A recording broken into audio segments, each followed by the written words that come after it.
afternoon to everybody that's tuning in to Live at the Waterhole. Very warm welcome from myself, Chad Hobson. And welcome to the Sunday Live at the Waterhole. I hope everybody is having a fantastic Sunday so far. And wherever you may be in the world, I hope you are resting and relaxing. Even if this might be on in the background, just a reminder that this is live and interactive. Excuse me. So please do send through your questions and comments to us. We'd love to interact with you. And if you would like to, you can use the hashtag WildEarth on X, or you can join the conversation on our YouTube channel. Or if you would like to, you can subscribe on our websites, or even download the WildEarth app on any of the app stores.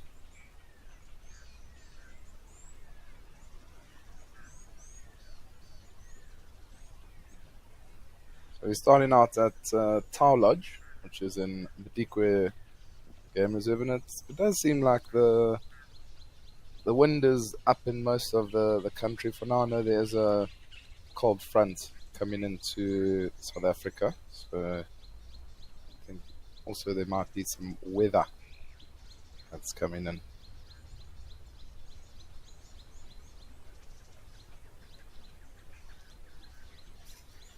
It's always a beautiful place to start out, and there's always quite a lot happening.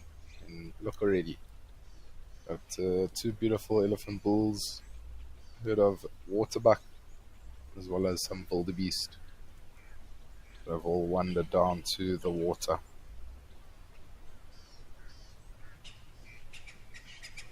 That elephant bull's giving himself a nice little dust bath.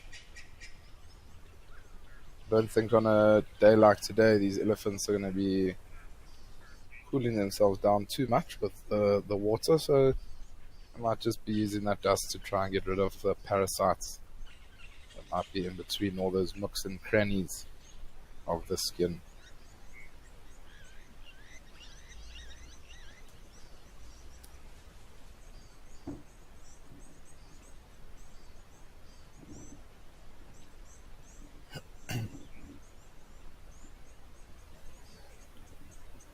Shiv, morning to you. Saying happy Sunday. Find us some warthogs, please. Shiv, we'll keep a lookout and see if we can find any warthogs for you. I'm sure we're bound to see in the next 2 hours, so hopefully we will be able to.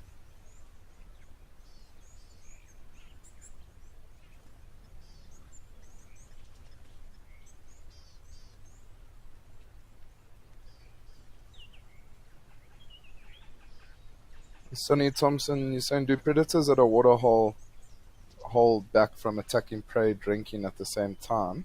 Not really. So I mean, like, if there's the more animals at the waterhole drinking, like the more chance that predator has of getting spotted, which in essence means that there's less likely the chance that that predator will be successful. But I mean, if there's, say for instance now, wildebeest, zebras, waterbuck all going down for a drink, they still definitely would go for one of them. And often with a predator, they'll eye one out. So they'll see our target, and like they'll eye in, and they'll make all their moves in order to try and catch that one. And not always do things go to plan like that, but they'll always have one specific individual that they're going for. I mean, also the more animals at the waterhole, the more chance there is of catching. So it's a catch-22 really.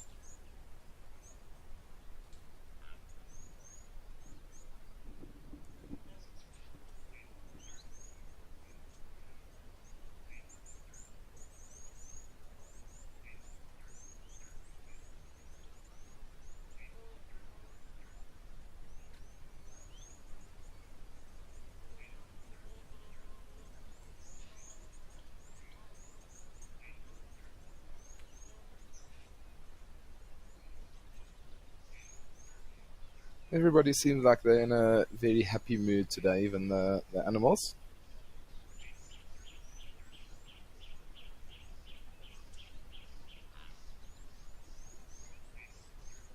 Sandra Neely, happy Sunday to you.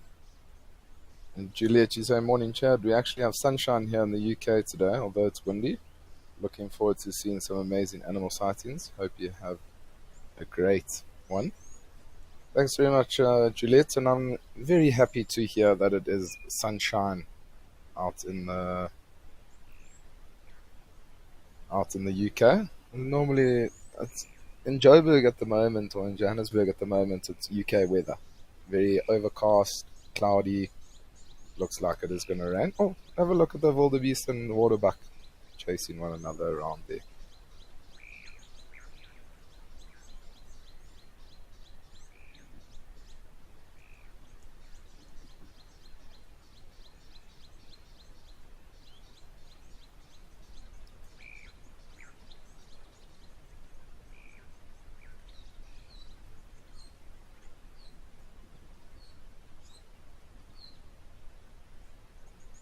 Seems like this is a favorite spot for a lot of the animals to come down to drink. But also, I mean, the waterbucks, they spend a lot of time around here feeding on this nice fresh grass that you can see them feeding on at the moment. And everything else is already starting to dry out just because there hasn't been too much rain over the summer. So the freshest grass is here, right here at Tau Lodge. They can get lots more nutrients.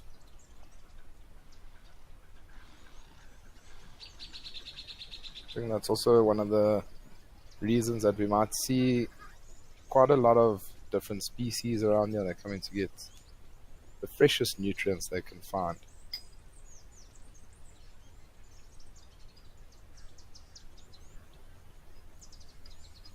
I always do get a little bit nervous when they start jumping over little puddles and things. You never know when they're going to fall into one of those little mud traps.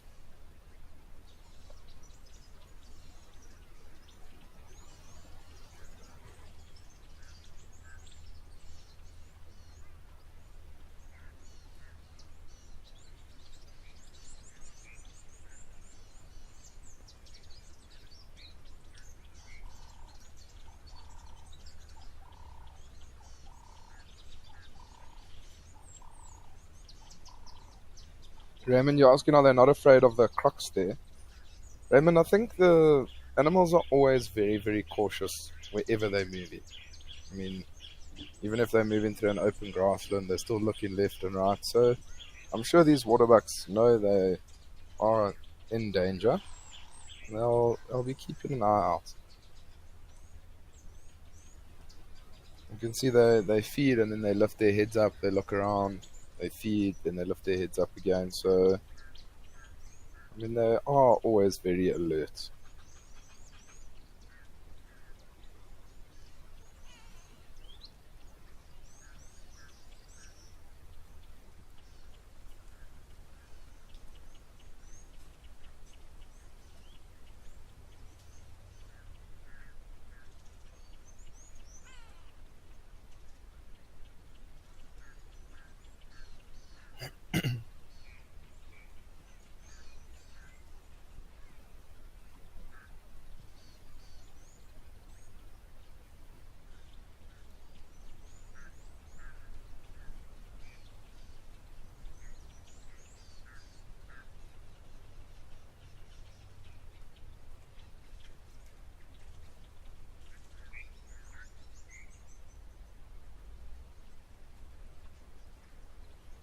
Darcy Miller, hello to you.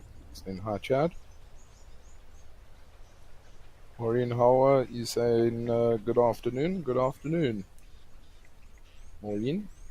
Hope you've had a great day so far, and hopefully it just gets a little bit better down here at the Waterhole. Just a reminder to everybody, it is live and interactive, so please keep your questions coming through and comments.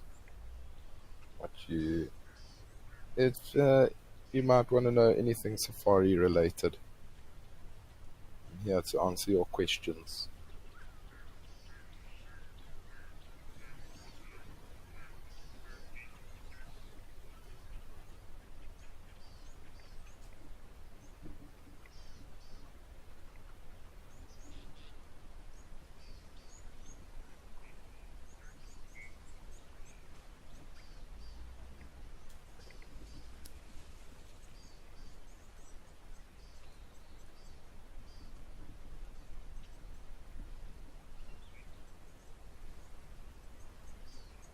beautiful scene here that we've got at the moment. We'll just scan around and see if we can see anything else. Another beautiful big waterbuck. Sure, look, you can see the wind is pumping. Have a look at the dirt that's getting pushed.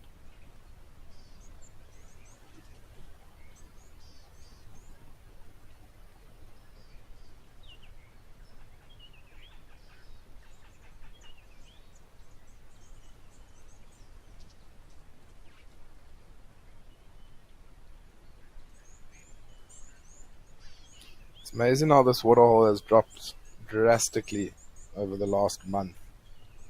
And you would think that the waterhole should still be filling up with the rain. And they are dropping quite significantly. Oh, and then we're joined by a nice herd of zebras. And I mean, animals in times like this when it is very windy, they actually often do like to spend time in more open areas. And some animals will go hunker down in the thickets, but a lot of the prey species, so wildebeest, zebras, impalas, things like that, waterbuck, they prefer to be out in the open because when they often use their senses, sense of smell, their hearing, and their eyesight in order to spot a prey or predator, sorry. And when it's very windy, they don't know where that predator is coming from. So they would rather be out in the open, keeping a lookout, being able to spot that predator.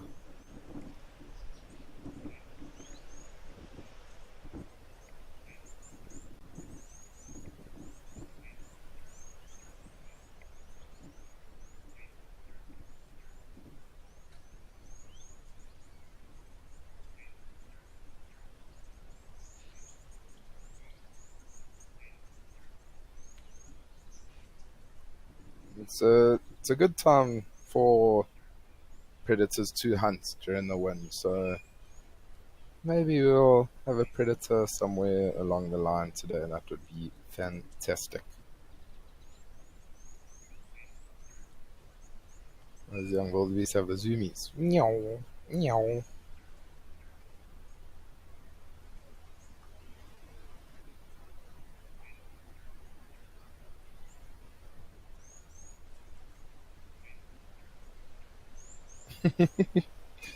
Martin Bushmad, you saying, are you wearing lucky boots since it's too cold for lucky sandals?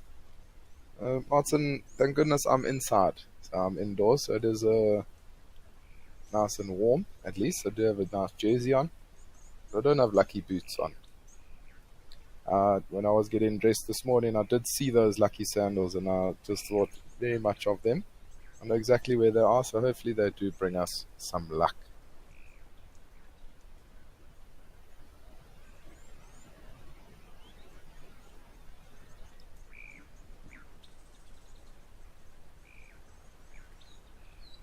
Juliet, you're asking if an animal got stuck in the mud in front of a lodge or somewhere uh, the public can watch from, would it be rescued?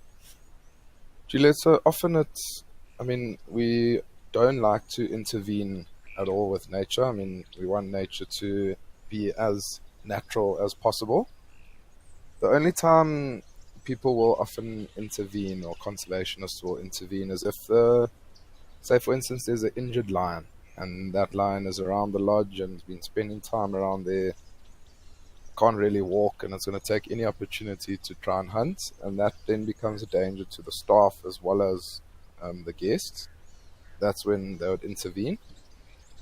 But I mean, for instance, if something has to get stuck in the mud, they'll, it's sad to say, but most likely just leave it and let nature take its course. I mean, it's sad to say again, but it's probably not going to last too long. Something will come down and either grab it or it will die, and then vultures and things like that will come and clean it up. But if, say, for instance, Juliet, it was a rhino that maybe got stuck, because rhinos are endangered and you're trying to do as much as possible to save them, then that rhino would be pulled out.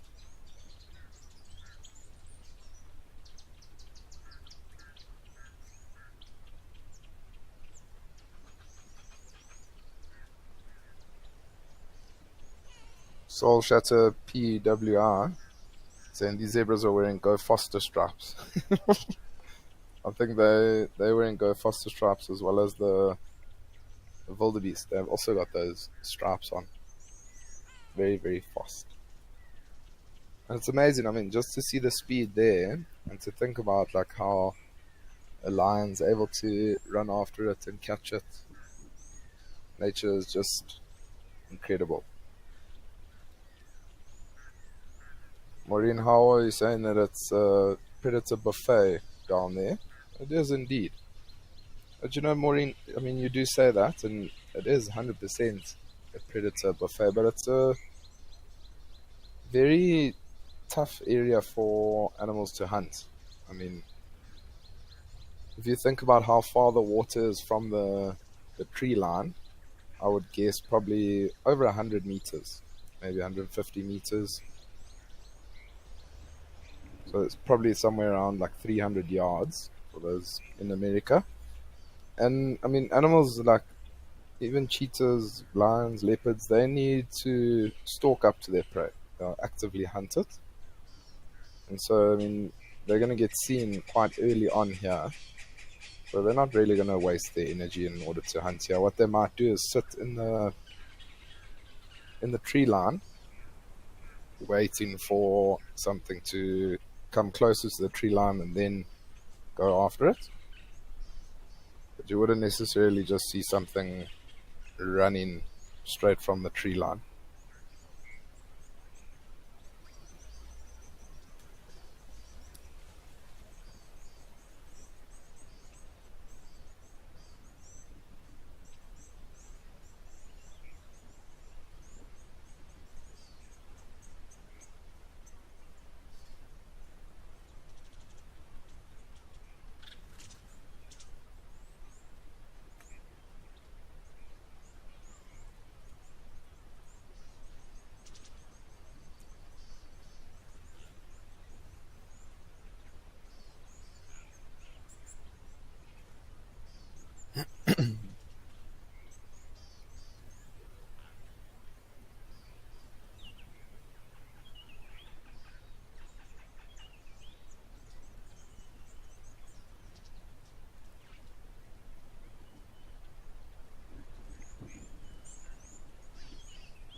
Joanne Miller, you're saying they are so pretty. I like waterbucks, especially the ring around the bum.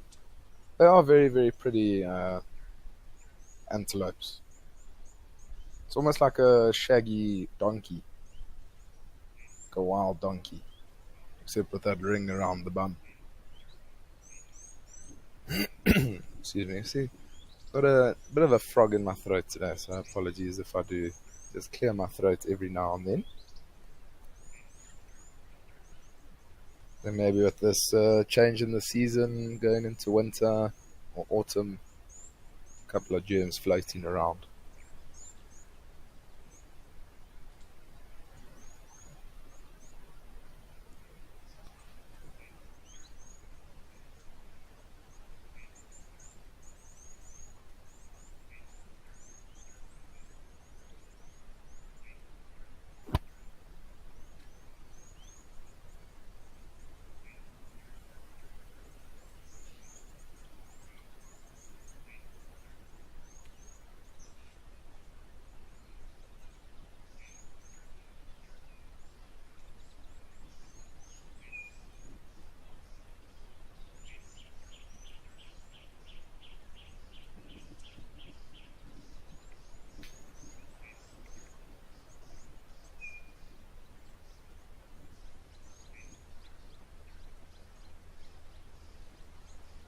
Yeah, we spent a little bit of time here at Tower Lodge. Beautiful scene, but why don't we head over to Old Donya and see what's happening up there?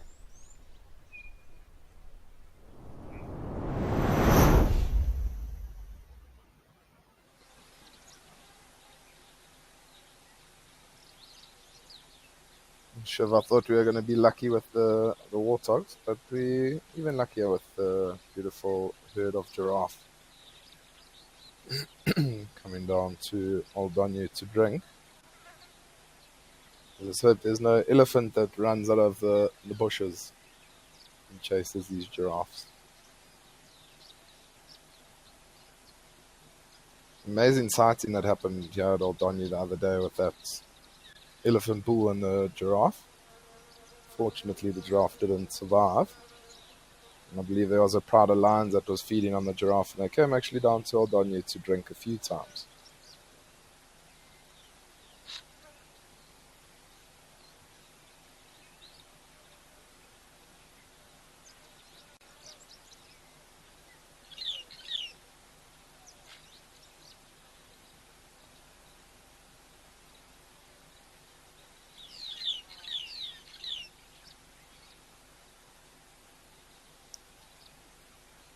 These giraffes, all three are staring in the same direction, and they haven't taken their eyes off whatever it might be. Oh, that one has now. The one on the right hand side has got lots of oxpeckers on it. But often if they see something of interest, they'll just stare into the distance like that. So I don't know if it might be people that might be around there. Could also be a predator, maybe.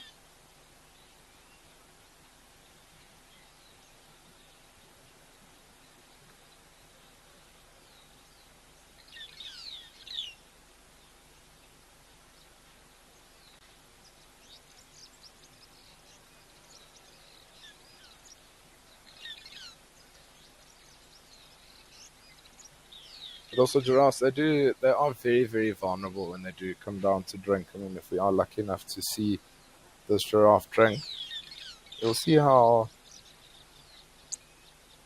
tough it is for them to get down all the way to the water.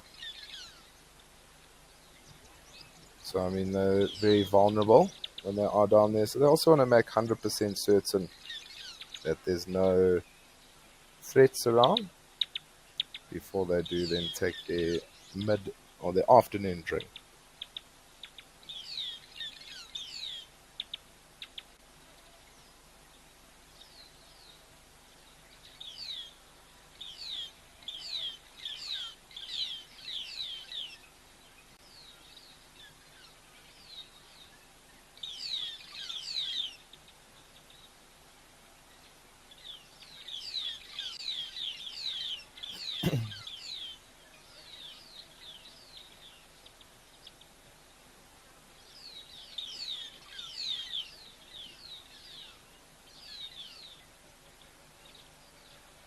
Would be amazing to see them drinking.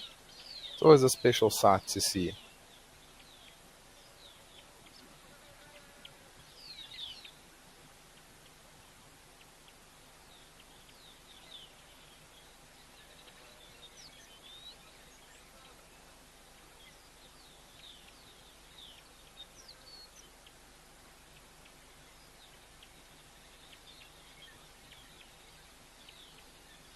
Now, just looking at the way these giraffes are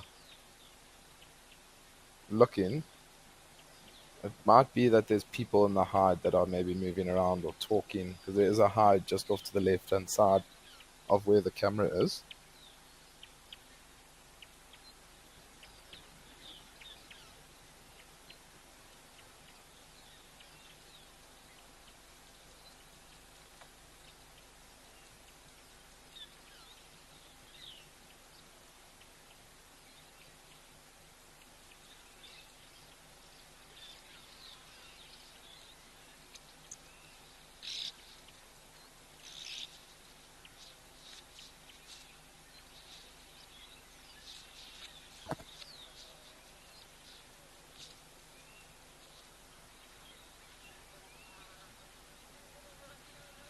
I think we're all sitting on the edge of our seats just waiting for one of these giraffes to come down to drink.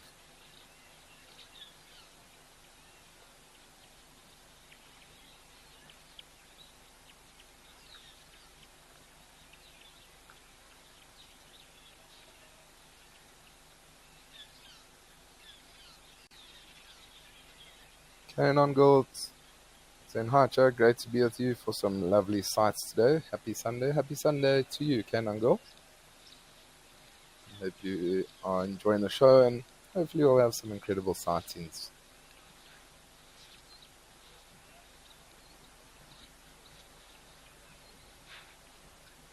Juliet, thanks very much. You saying that I need some honey, lemon, hot water with maybe a dash of whiskey. That always helps me. Well, I would love to be sipping on that right now, but currently at work, so maybe afterwards. I'll have to give it a bash.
Lisi Kahodi, you asking what's the most ugliest animal in the reserve? Sure. It's a very tough question to answer.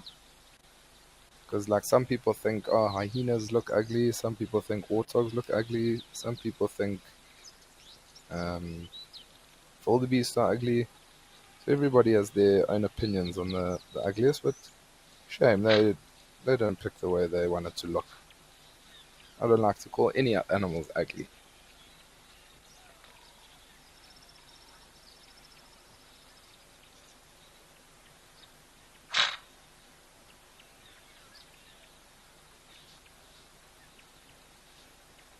How beautiful is that?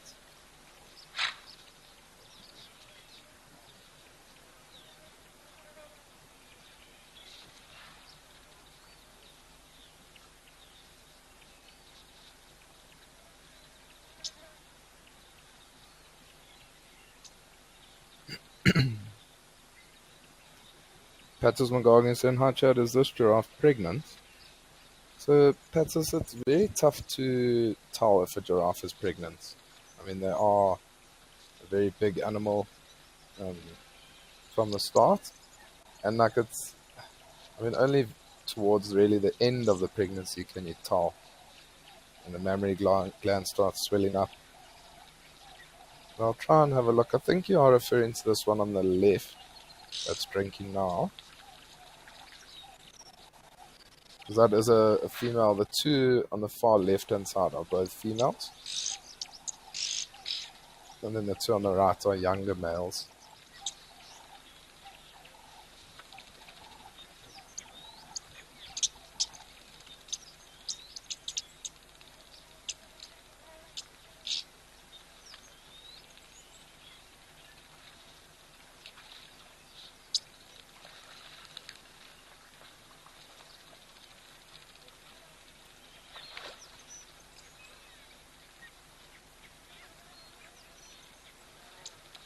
Juliet, you're saying Aldania is your favorite waterhole. You can nearly always guarantee giraffes. My favorite wild animal. So majestic. I have to be honest with you, Juliet. I think it's also my favorite Aldania. This is such a... Also the camera angle is a beautiful angle. And when those lions were drinking here at Aldania, it's just incredible to be sort of eye level with them. And yeah, you're always guaranteed sort of something that's around. There's always a buzz with animals and insects and birds and things like that. So I really also do enjoy it.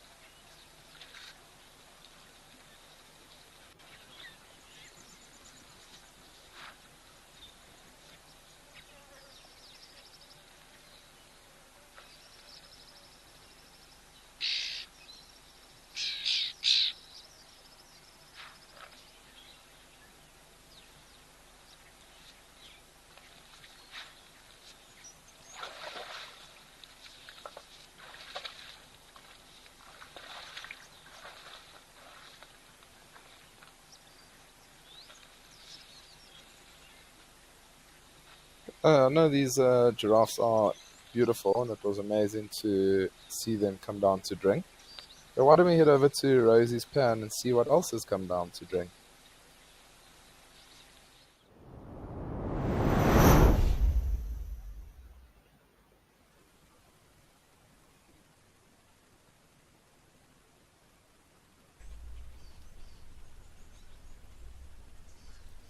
From one beautiful waterhole to the next. I mean, now in the Olifants Game Reserve in the Kruger National Park, there's a beautiful elephant bull. It's come down to drink here. And the weather here at Rosie's Pan does seem like it is turning. So it seems like there might be a bit of a storm later on.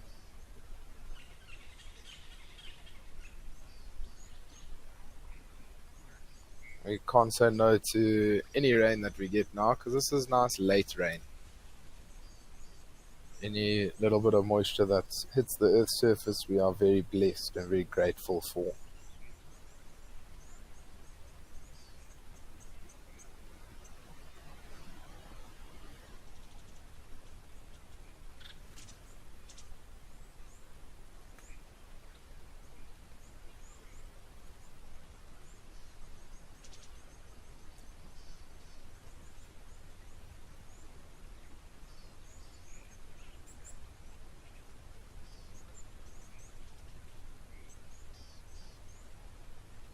Not just one elephant, now there's two elephants. It does look like it's two elephant bulls. The one on the right hand side obviously just looks a lot younger compared to the one on the left.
So you can see the wind is also picking up. Often that's the start of the bringing in the rain, bringing in the cold front, and then ultimately bringing in the rain.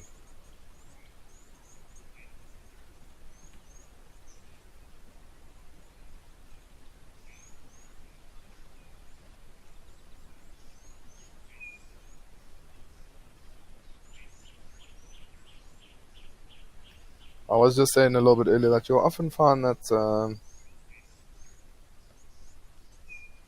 you'll often find older bulls with younger bulls. Just they'll often join up to form a small little bachelor herd. And Sally asking, is it true that elephants can sense bad weather?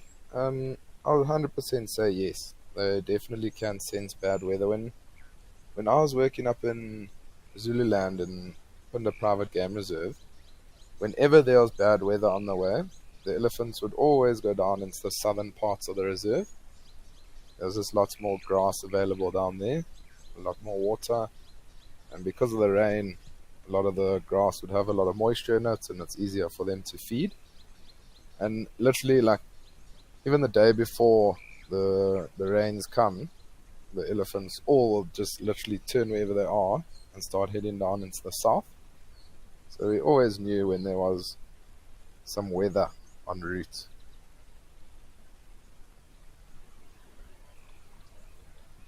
And And if you used to work up in the northern parts of the reserve where I used to work, it's to go find the herds of elephants. Because often you would find them all together, big herds together. It would sometimes take you an hour and a half to get to where the herds of elephants are.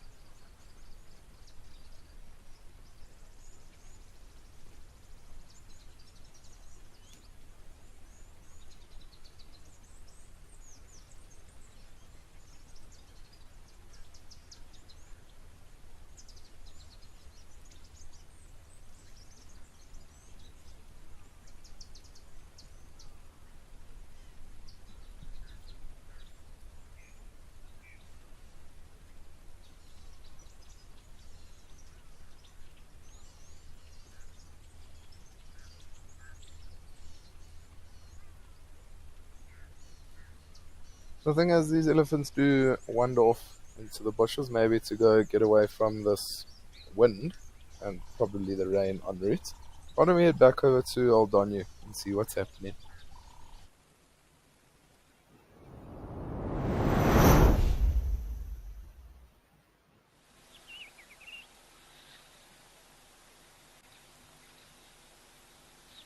So we're back at Old Donyu in Kenya.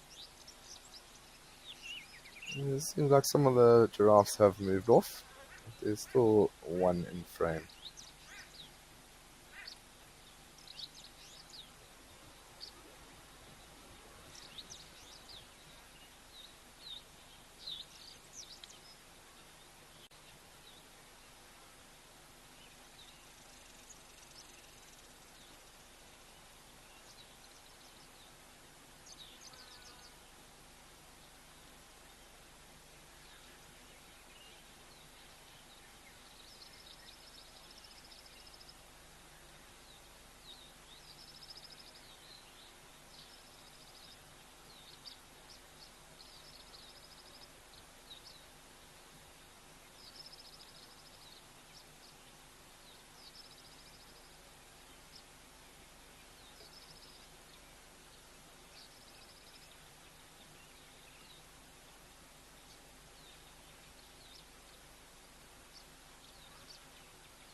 Oh, well, I was talking about Zululand a little bit earlier on. Why don't we head up to northern Zululand to Tembe Elephant Park and see what's happening there?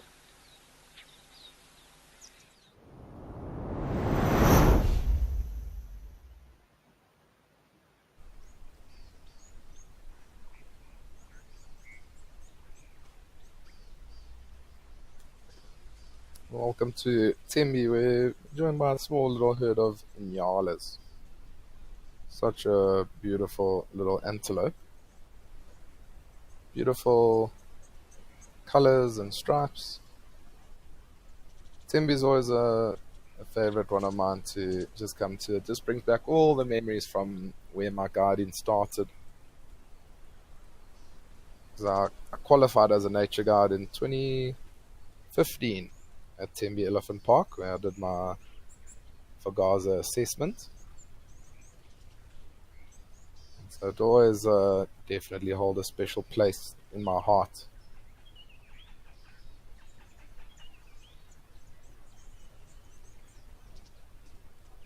And this antelope, the nyala, I mean, you do see them in Kruger, in that area, but they're not in abundance like they are up in Zululand. In Zululand, the vegetation is quite a lot thicker compared to Kruger National Park and surrounding areas. And the nyalas, they are mostly browsers, so they do prefer much thicker vegetation.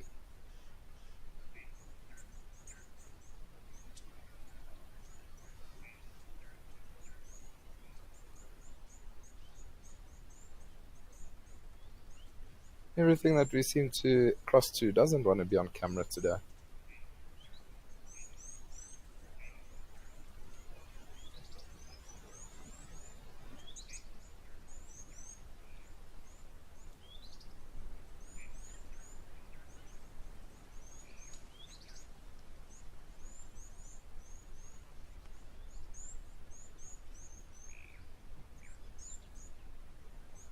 Okay, well, these animals seem like they do not want to play ball with us, but why don't we head over to Tau Lodge and hopefully there's something there for us.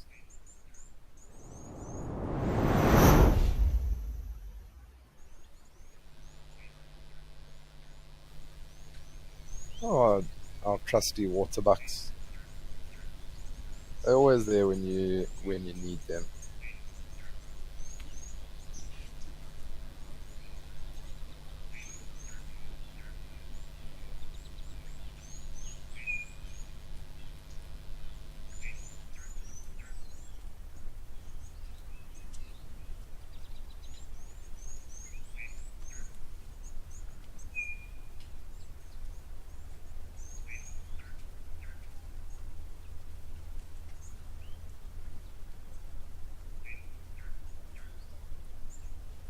And just a reminder to everybody that today the town hall is happening at 7 o'clock, at 7 p.m. Central African time, where Andrea and James will regroup and explain what has developed over the last 2 weeks and chat a way forward.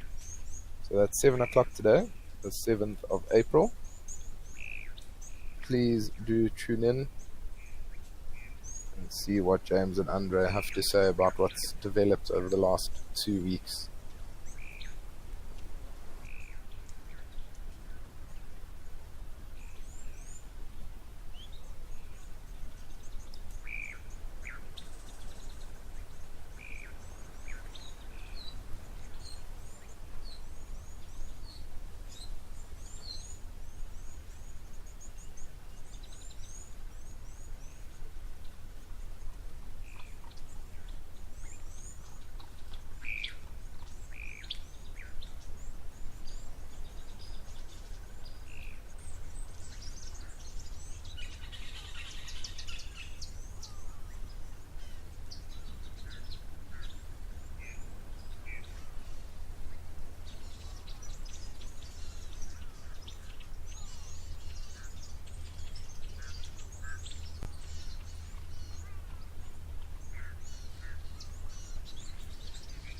Oh, there's a crocodile.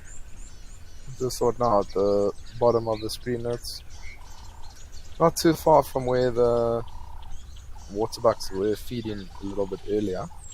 There was one of the viewers that asked about shouldn't they be nervous? Raymond, it was you. Asking if they're not afraid of crocodiles. So, I mean, like I was saying earlier, they are afraid of crocodiles for sure. They probably didn't even know that this crocodile was there. Crocodiles can be extremely stealthy animals.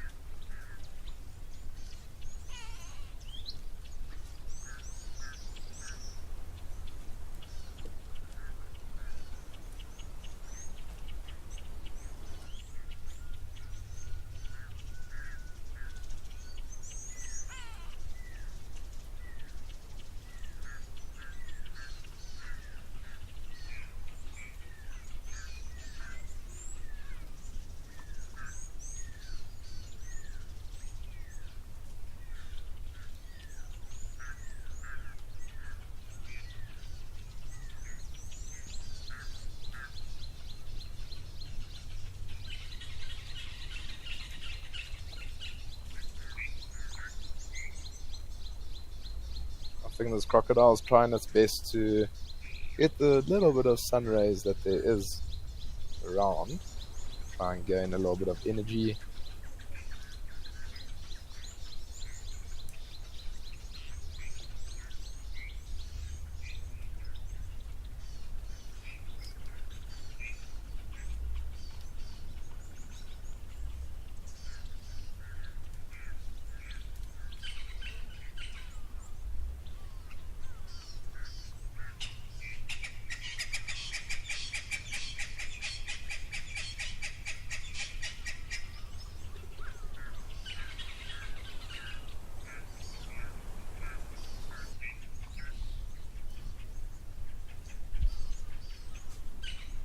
Beautiful, the tail there of the crocodile.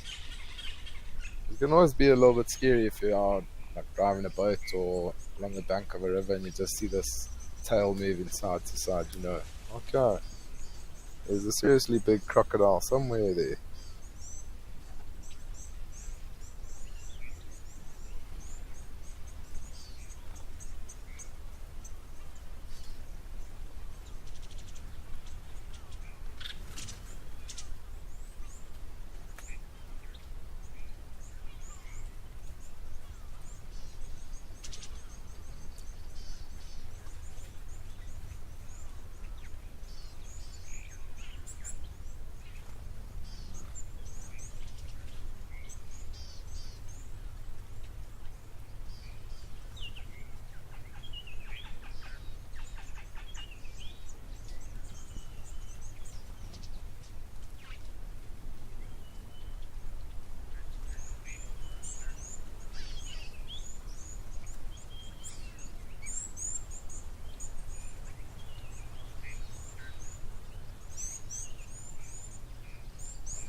That crocodile, if you look at it, it looks pretty small, but I think it is a reasonable size crocodile.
Diane from the UK, good afternoon to you. You say, would a crocodile eat another crocodile's young? Diane, for sure. So, I mean, crocodiles being very, very opportunistic. They would take that opportunity and take full advantage of it, especially if it's a much bigger crocodile and there's a smaller crocodile there. They will take the opportunity and feed on it for sure. I mean, crocodiles will basically eat anything. And Lenny is saying, from someone who lives in the desert, loves seeing all the green. I'm sure there's a nice little change from seeing all the sand all the time to see a little bit of greenery.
Joined by red hartebeest. That's another species for the day.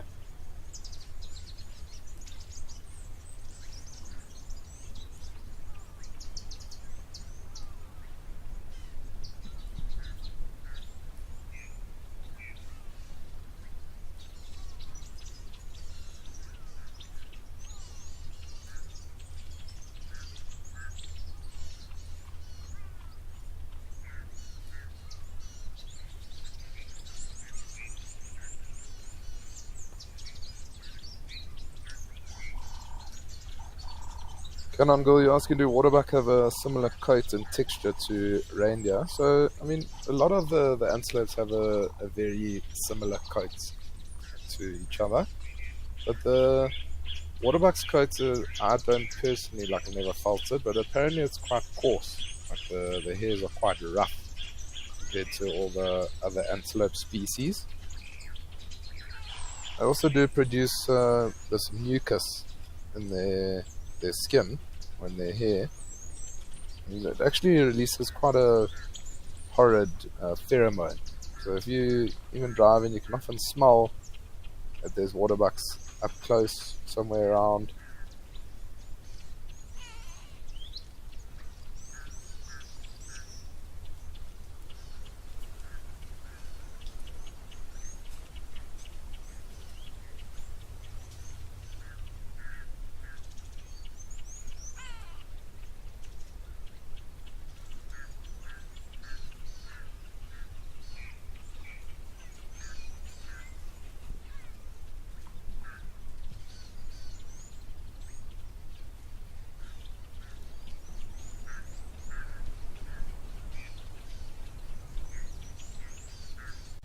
And the ostrich.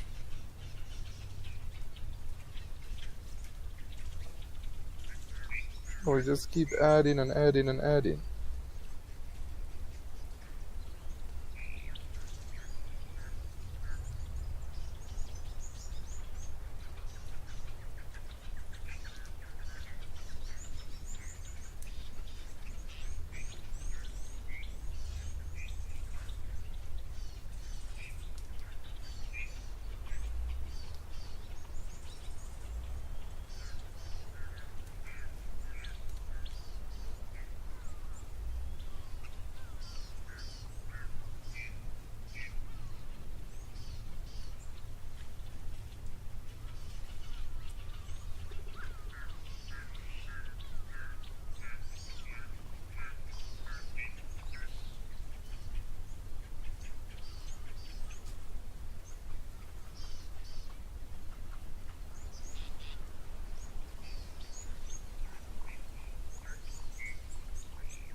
It looks like these wildebeest are looking for any sort of extra nutrients that might be available to them.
That's just my dog, and you're asking what do ostriches eat?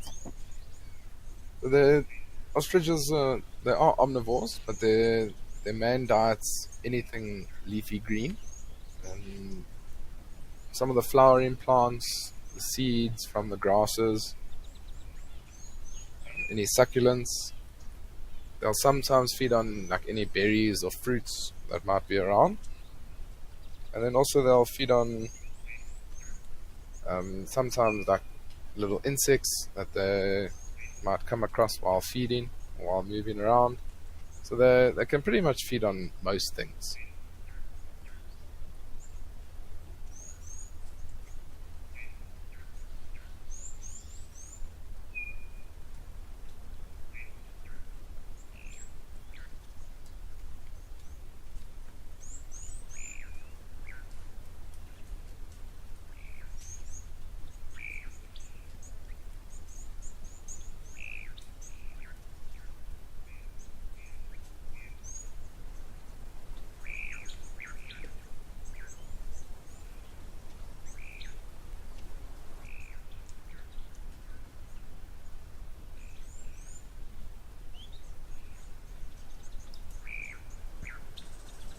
You can see this ostrich is probably walking around here looking, seeing if I can find any maybe fresh grass or any maybe little insects that are around.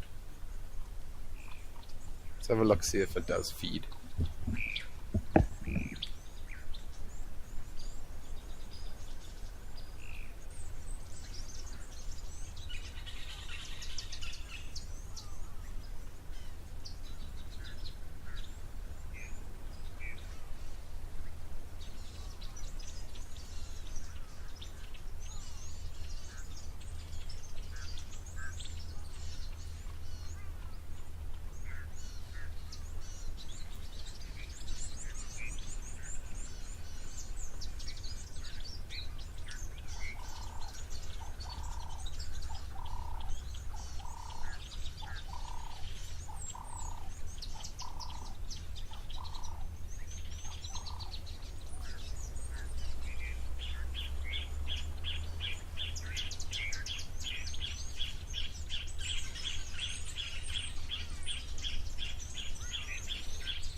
And there disappears that ostrich.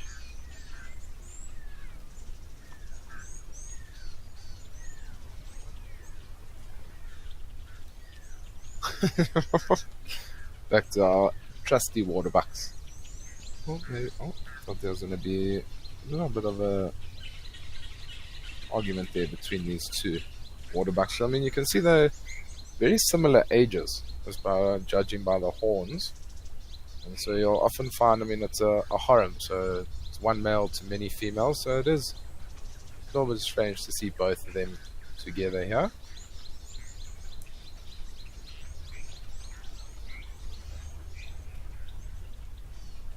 Lucy Kuhodi, you're asking, are there any buffaloes at Tau Lodge?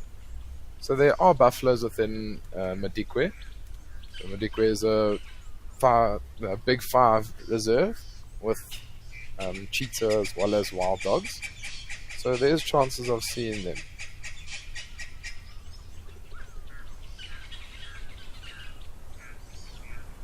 We'll just have to hopefully one day see them.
beautiful yellow-billed stork.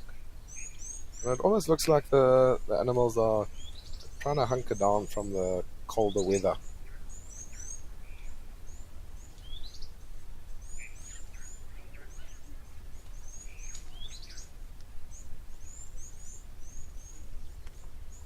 Even that grey heron.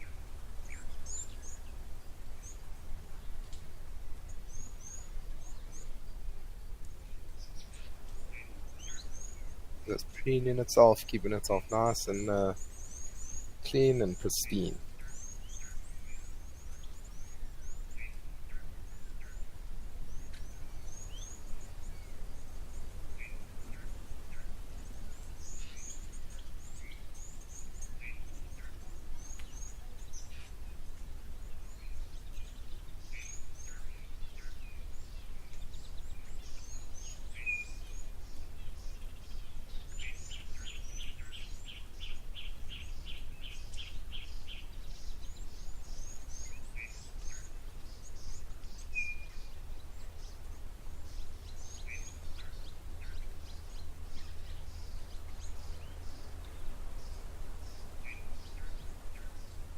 The elephant's not really getting any of that dust onto himself.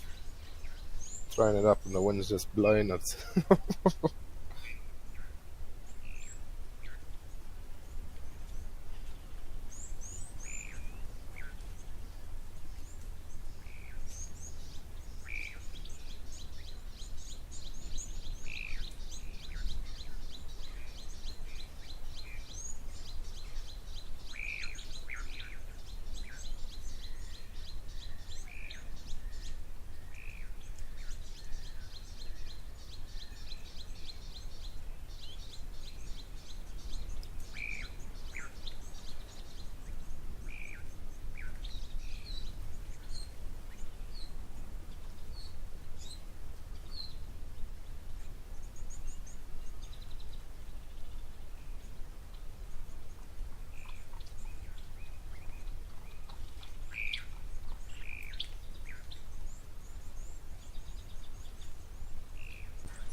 See, that elephant almost it's got its ears out. I thought it was listening to something. And now I can see back to just flapping its ears.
I really do hope Madikwe do get some rain. It is a very dry, arid region, up in the northern parts of South Africa, and it is often very, very dry, but they do need some, they are in desperate need of some rain. Hopefully, with this cold front coming, there will be some nice downpours.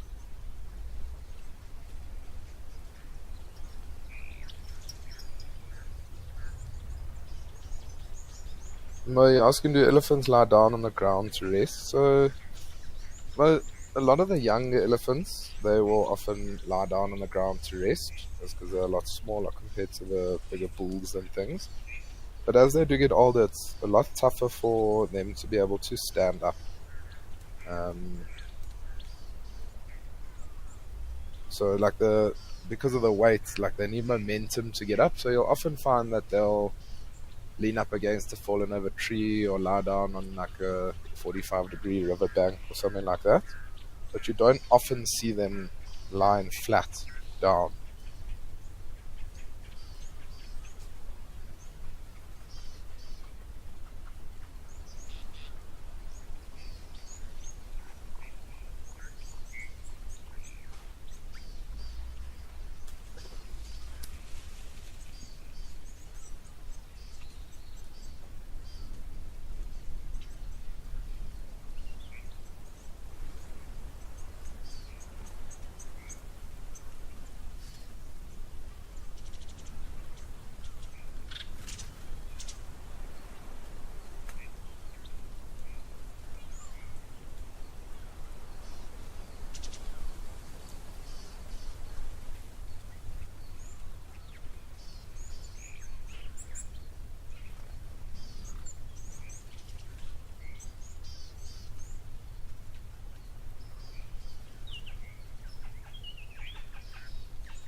Back to that crocodile.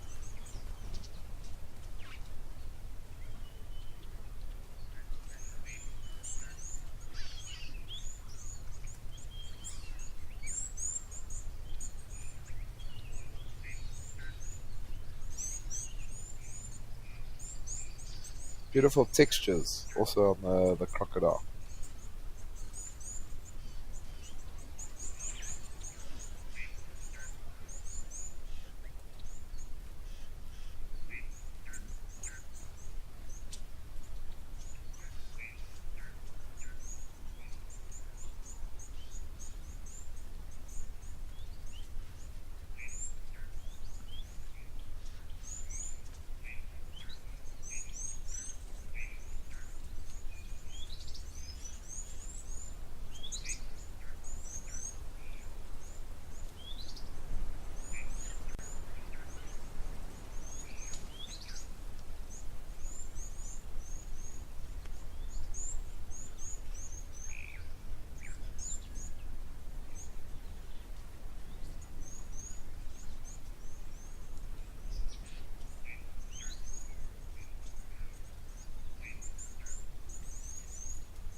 That's amazing. Crocodiles, they can literally lie in the same spot for hours and hours and hours. Sometimes, if they are looking to hunt, they'll sit there on the edge of the water, fully submerged, just with their nostrils out, waiting for something to come right up towards where they are, and then they'll use that tail of theirs to try and launch themselves out of the water.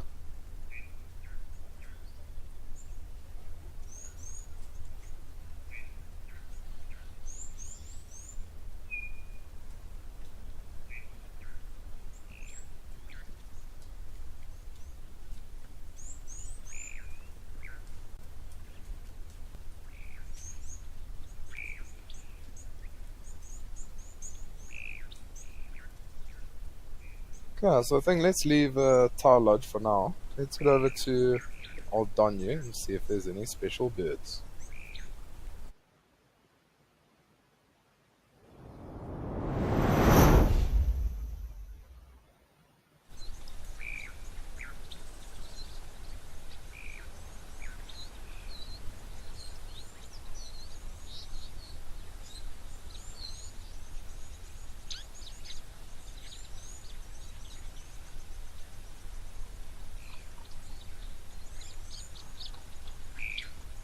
I think there was a bird that was sitting on top of the hide there, but classic as the birds do, it seems to have flown away as I linked us over.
It's also not always about the big and scaries, or the hairy scaries as we like to call them. That's the big five and all those big animals. We do like to spend a little bit of time looking at the smaller things, like the birds.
Just trying to figure out exactly what bird this might be. I know it's got one of those long tails. So it's either widowbird or wider.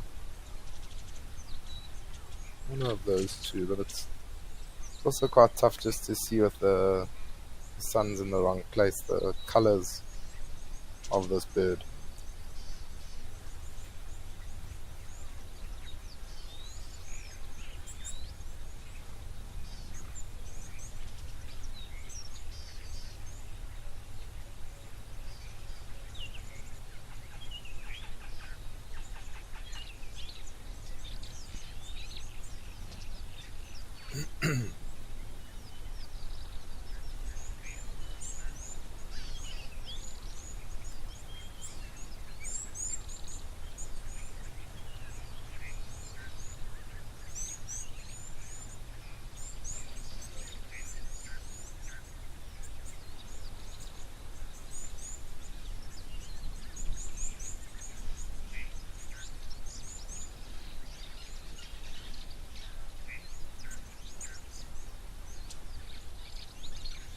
Martin Bushman, you're asking, will migratory birds from southern Africa be seen at Aldonyu? So, I mean, I'm sure, Martin, as the birds are migrating further north, they'll go through that area.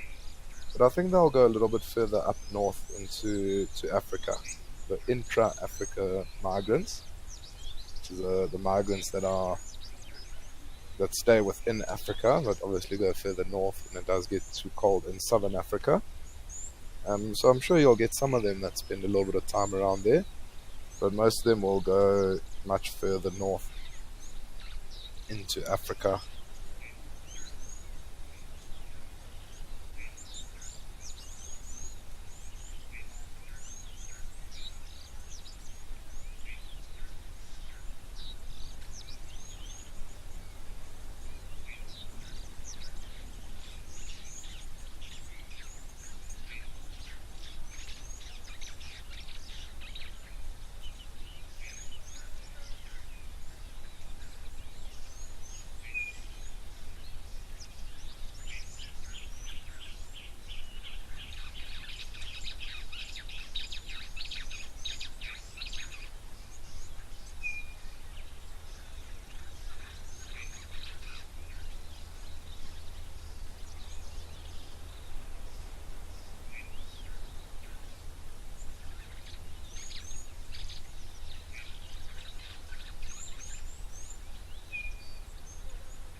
Martin, thanks very much. You're saying that it is a wider, it's a straw-tailed wider. I appreciate that. Thanks for helping me identify it.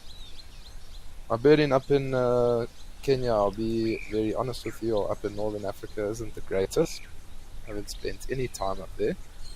The furthest north that I have been is Botswana, Namibia,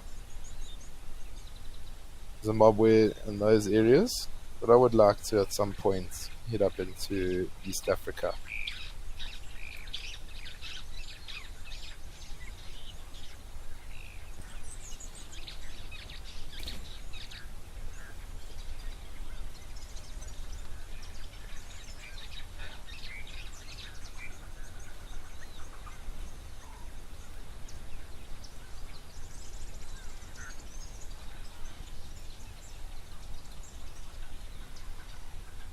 Joanne Miller is saying you like the African bee eater, so pretty. All the bee eaters are very, very pretty. They've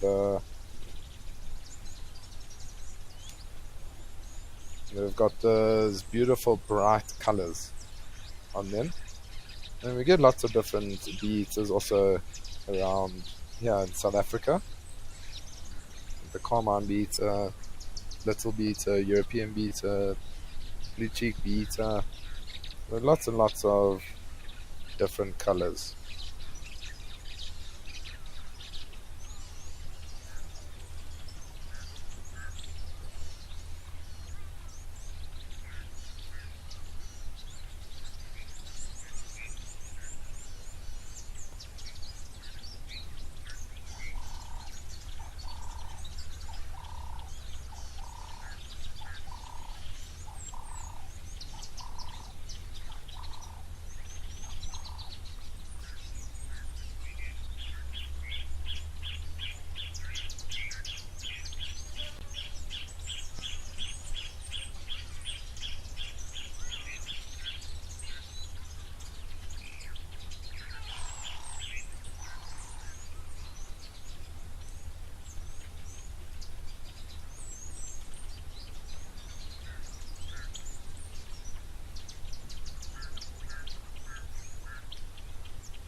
Well, you're asking where does the woodlands kingfishers migrate to? So the woodland kingfishers, they are they will migrate north. So they'll stay within Africa, but they will go further north into Africa, north of the equator.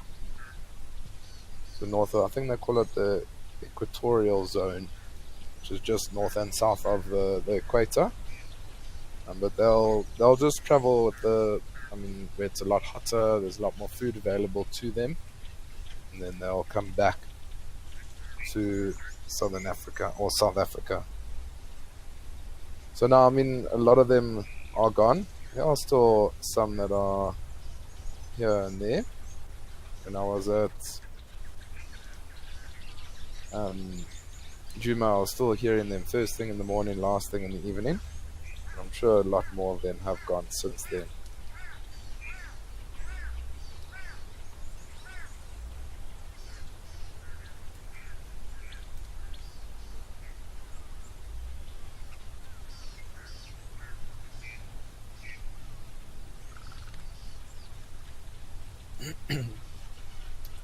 Tim, you're asking if the bird's performing a mating display.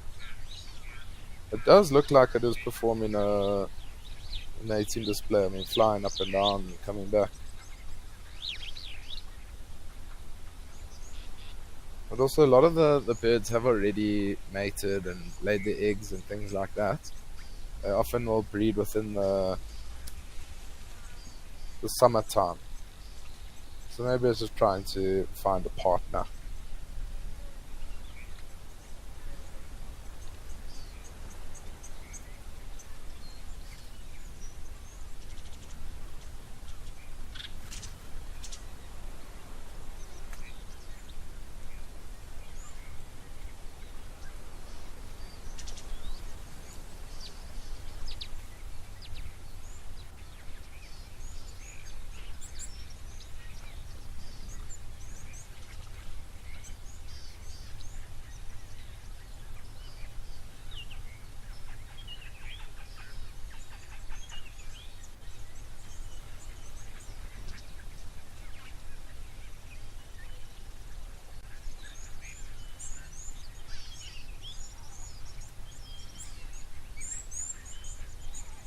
Such a beautiful bird, such a nice long tail.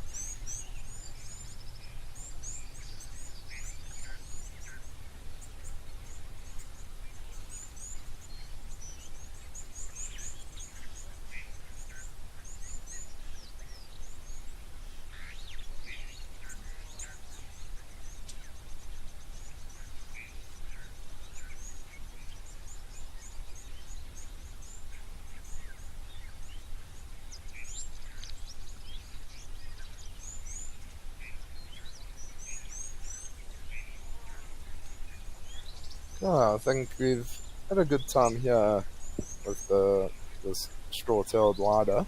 Why don't we head back over to Tower Lodge and see what's happening there?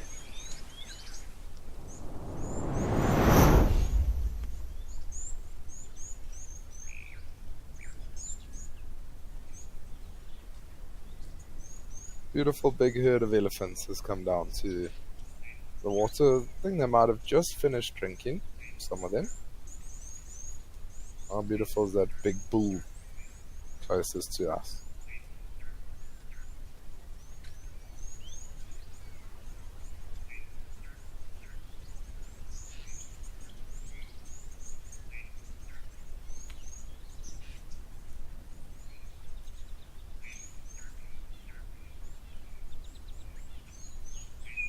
Love seeing elephants here down at Tower Lodge. Just also when you see them after they've drunk, they walk through the beautiful big open area. So nice to spend some time with them. And see that youngster on the right hand side also trying to get the use of its trunk.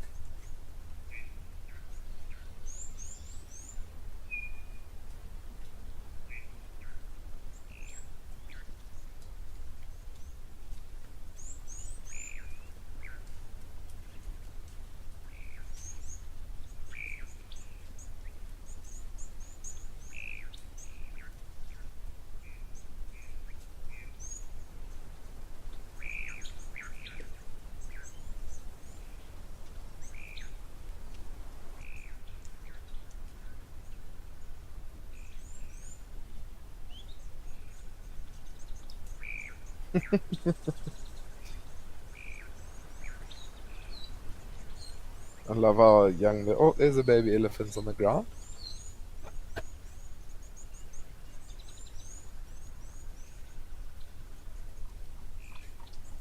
Somebody was asking a little bit earlier if elephants do lie down to rest, and especially as youngsters.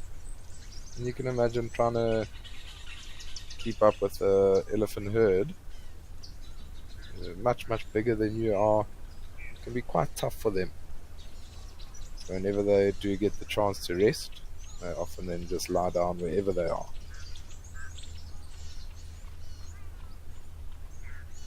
Baby warthogs are my favorite when they run with mom. So, I mean, they'll spend probably the first 10 days to 2 weeks in the den, in the warthog burrow. And once they're out of the den, they're still very weak on their feet. So as soon as mom runs, they'll run with. But as soon as mom stops, then they stop and they just lie down on the ground. It can be very, very entertaining.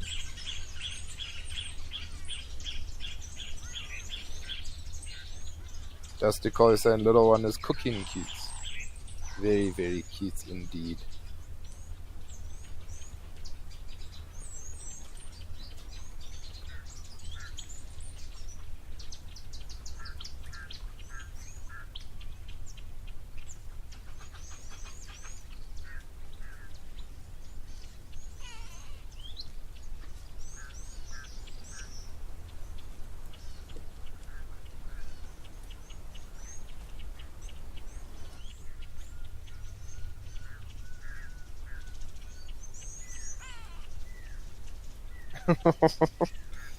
Cheetahs and other animals, good morning to you. Oh, sorry, good afternoon to you. Apologies, not morning.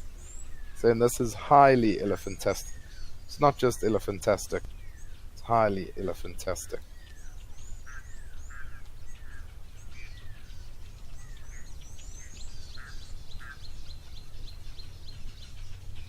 I do miss seeing the elephants swimming at Jamala. In Jamala, the elephants, when it was still extremely hot, the elephants would come down in their numbers and swim there. Spend lots and lots of time around that waterhole. Seems to have quieted down a little bit that side.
Also, that one elephant looks like it's been playing in some mud.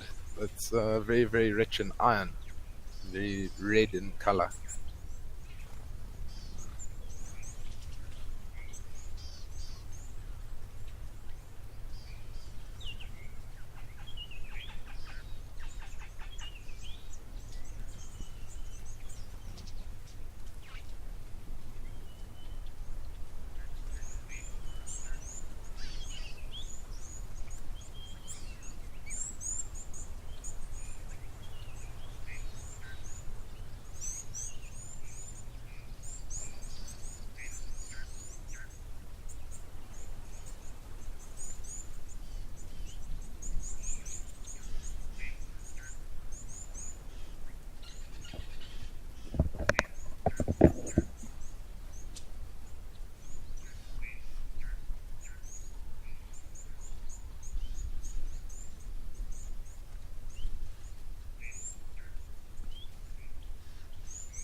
It's also amazing how you can see the difference between a big elephant bull and the rest of the herd. I mean, that elephant bull towers over all the other females.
It's incredible also how these elephants all communicate to one another. I mean, they're all just standing there throwing dirt on themselves, and all of a sudden, poof, they all started walking at literally the exact same time.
Sandy Franklin, good morning slash afternoon to you too. Thanks very much for always tuning in to Live at the Waterhole.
Also amazing. The elephants, I mean, when they left the waterhole, they were all going together in a line, and as soon as they get into a thicker area, they sort of start to spread out a little bit. Some will start to feed here and there, but they'll always be able to follow one another. And they've got an extremely good sense of smell. So even if the one gets left behind, they'll be able to sniff the ground and be able to then follow the scent of the others and find them.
Dusty Cole couldn't agree more, saying, "What a great big herd, indeed.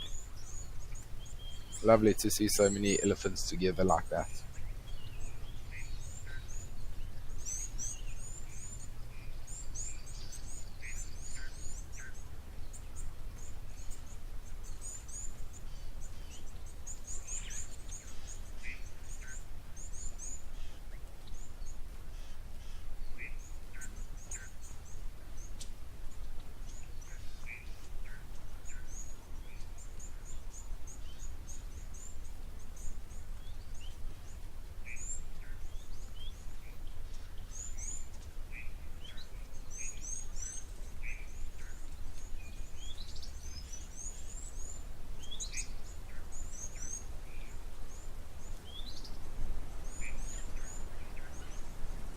Kelly Warwick, you're saying that you thought impalas were grazers, not browsers. So impalas are both grazers and browsers. So they're able to feed on both grass and the leaves. And that's often why you always see impalas doing great. I mean, like, you never really see a skinny impala. It's because they are able to feed on the grass when there's no leaves, or they're able to feed on the leaves when there's no grass. So they can get nutrients all the time.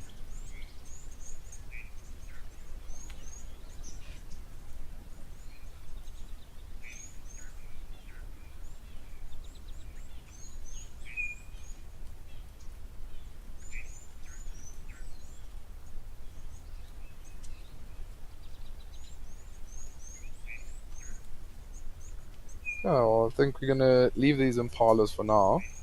We're gonna head over to Old Donyu and see what's happening there.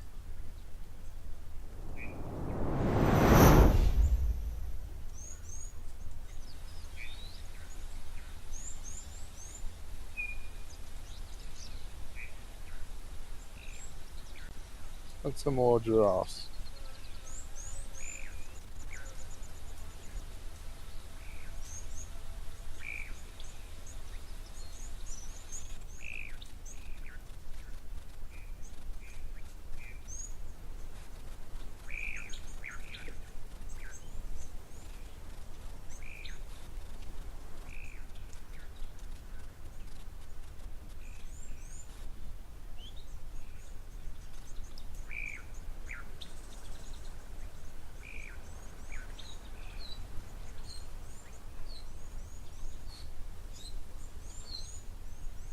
Apparently there was a small little giraffe that didn't stick around for us in the highlights of the show.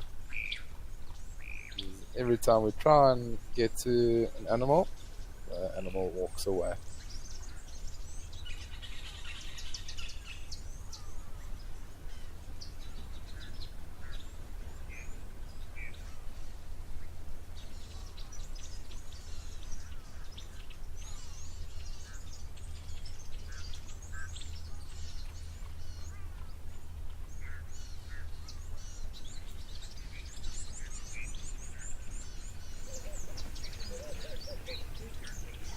Apologies for that. We do seem to have lost Aldanya, but how beautiful is this change to go to Okaguyo, Kenya, not Aldanya.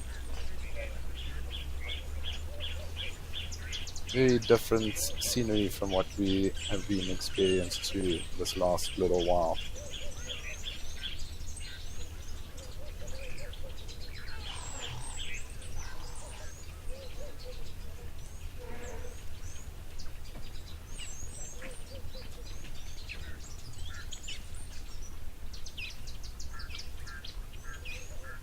Doesn't seem like there's too much movement of any animals here, but it's just a beautiful change in scenery.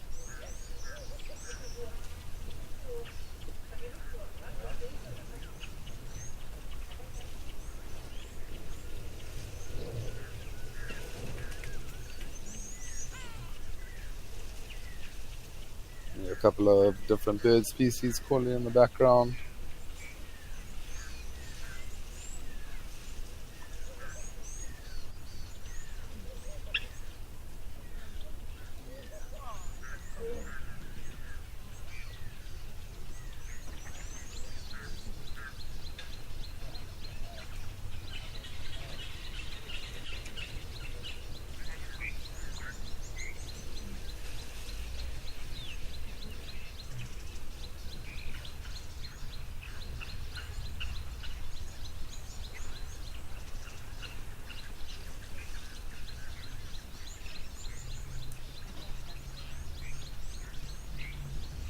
Okuguya always seems like a nice place just to have a bit of silence out in the bush.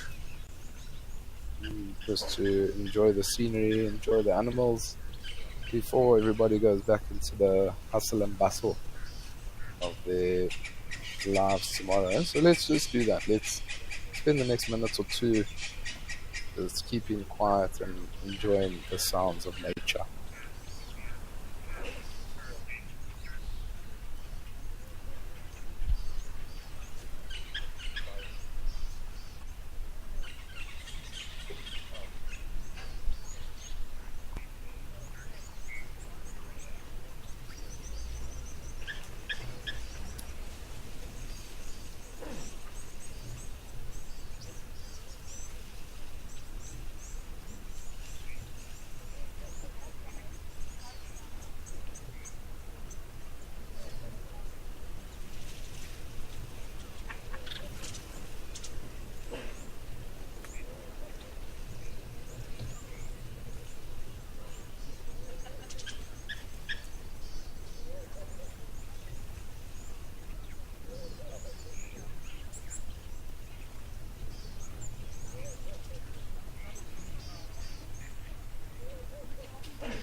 Beautiful just to enjoy a little bit of silence out in the bush.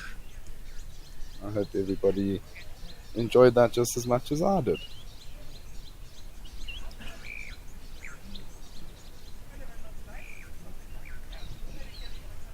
We're also starting to come to the end of the show.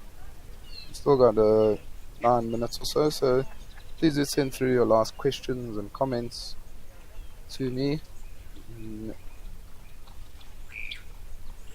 The excitement does still continue though, because after this is on safari, and then straight after that is the sunset safari. So make sure you get yourself nice and cozy, sit back and relax.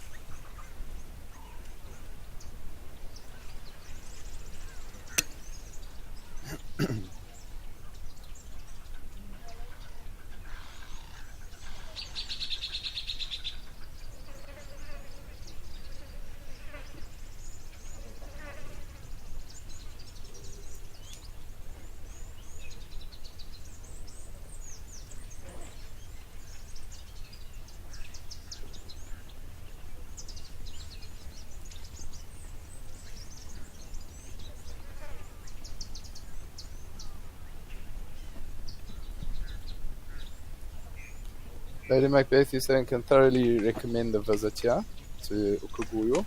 I really do want to head over to Ukuguyo at some stage.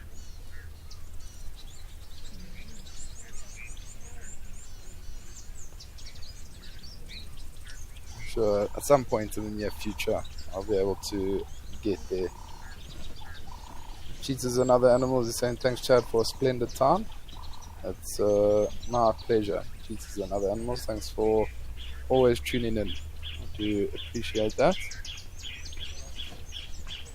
Also, thanks very much, Nicholas Black, for tuning in. I know he's sitting at home, relaxing back in South Africa from the UK, so I'm glad you are enjoying.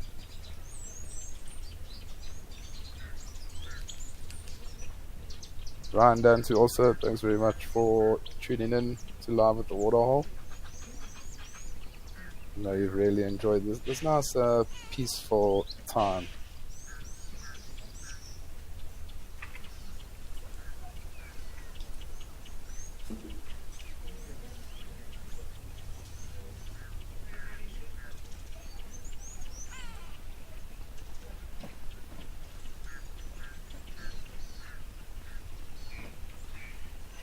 Below the cuckoos aren't the only birds that do brood parasite. There are other birds that do practice brood parasitism, but they are the main species that do that.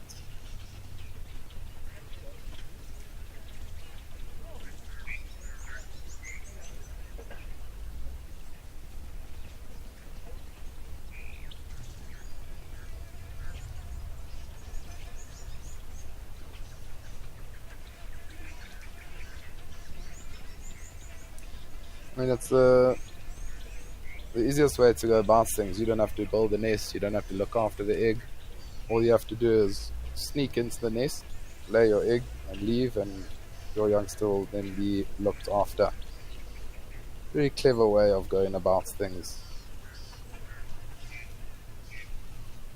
Gary70, thanks very much. Saying cheers, Chad. Great to hear you. Always full of great insights.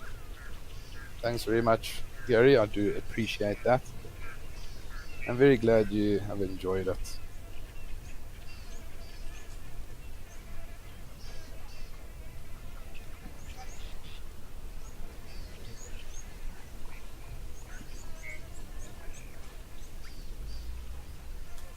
Lady Macbeth, for sure, it's a completely different ecosystem. And there's so much new to see and to learn. And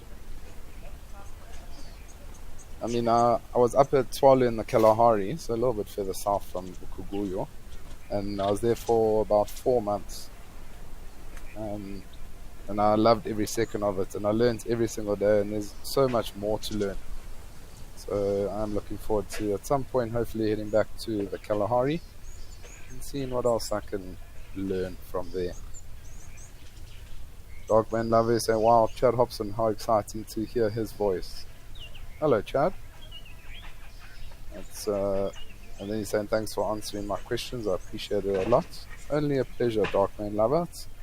We try and answer most of the questions that all the viewers do send through. And it's tough to sometimes get to every single one, but we do try our best.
So it's a beautiful, beautiful day up at Ukaguyo.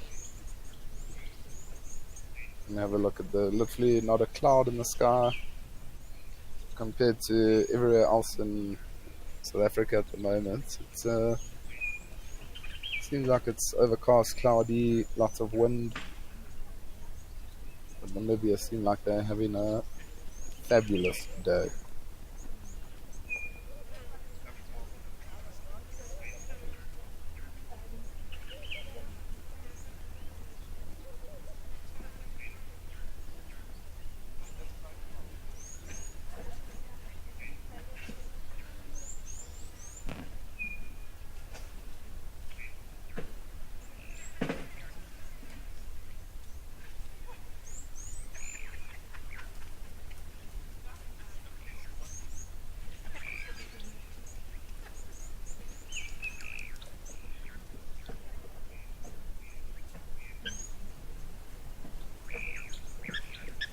Martin Bushman is saying, cheers, Chad, thanks for a great show. Glad I didn't have vehicle breakdowns like your live cruise.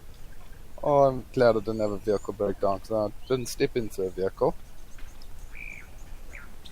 You're saying that I hope the new machines are ready. I'm sure they're going to be ready shortly.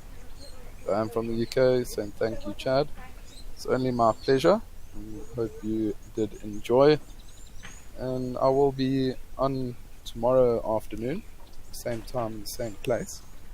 So if you aren't working or you're working from home, you can flick it on and just have me narrating in the background. But thanks once again, everybody. I hope everybody has a fantastic rest of their weekend. Rest up and hopefully have a good week. And it's been fantastic answering all your questions. Stay tuned for On Safari next. It's a 24-hour recap.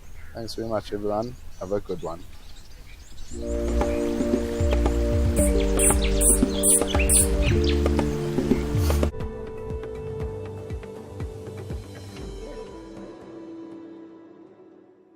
Hello and good afternoon, everybody. Welcome here to Djuma Private Game Reserve here in the Sabi Sand, where it is a wet and rainy day. You're joined here by myself, Steve Fogarwidge, and over there, Gert Berger on camera, and this is On Safari.